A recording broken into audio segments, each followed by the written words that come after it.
Good evening. Perspective from my porch. Of course, you can tell I'm not on my porch tonight. It's kind of drizzly, kind of chilly. Good November weather. Um, I am at my desk here at my house. Perspective from my porch. Part of the Steps for Success program. Life coach. I have had some responses from these videos, and I appreciate it. In the last few days, last few weeks, we have been talking about anger management. That's one of the issues that has come up a lot in conversation with people. The first time that we met, that we talked about anger management, we talked about identifying. Once again, there's a lot of different theories about how to do. Some programs have 7 steps, some people have 12 steps. Uh, I have pretty much like a 6 step program. I've been doing this for many years, teaching anger management. We all have an anger problem. I'll tell you that. We all have an anger problem. The thing is, and we've heard this, you probably heard this a lot, is do you control your anger or does your anger control you? Now, I always tell people this: I have an anger issue. It's taken years for me to learn how to deal with anger and how to identify those angers. So it's something that you have to constantly work on. Uh, let's review what we talked about. We have to identify the problem. What is the problem that we're having? What gets us angry? I know what gets me angry. I don't know what gets you angry, and I can't sit here and tell you you have this problem. You have to identify what gets you angry. The second step is that we need to learn to walk away before we blow up. Once we learn to walk away, once we identify, then we walk away. The way I describe this is that when you're walking out your door and there's a hole there and you fall in, the next day, if you walk out again and you fall in the same hole, then there's a problem. You have to learn to identify the problem. You have to identify to walk around that situation. In this case, it will be the hole outside your house. Now, as you're learning to identify what gets you angry, uh, the third step is to calm down. People say you have to breathe. People say you have to uh, calm down. How do you calm down? Every person has a different way of calming down. I myself will sit there and just close my eyes and just take some breaths and think about what's going on. People say, "Well, I take deep breaths, but it doesn't work." Problem is that just not taking deep breaths work. You have to be able to do something else. Walk away from the situation.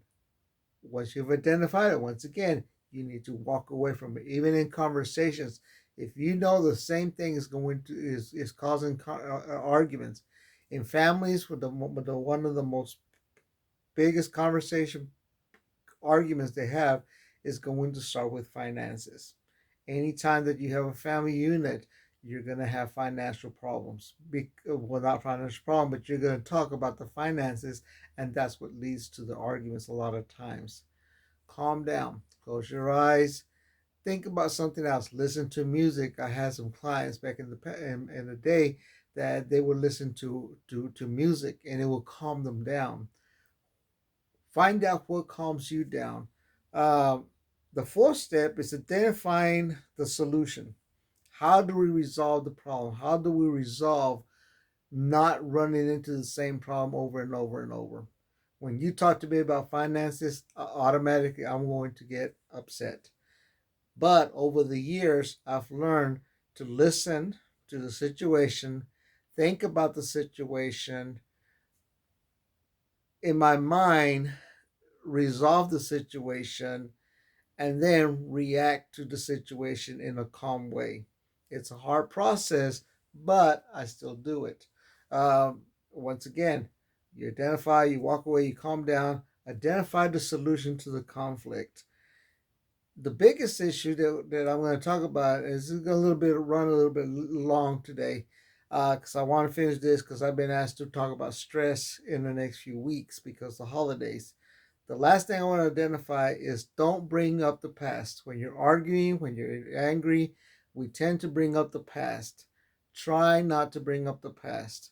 If it's in the past, it's done. You can't change the past. Don't bring it up.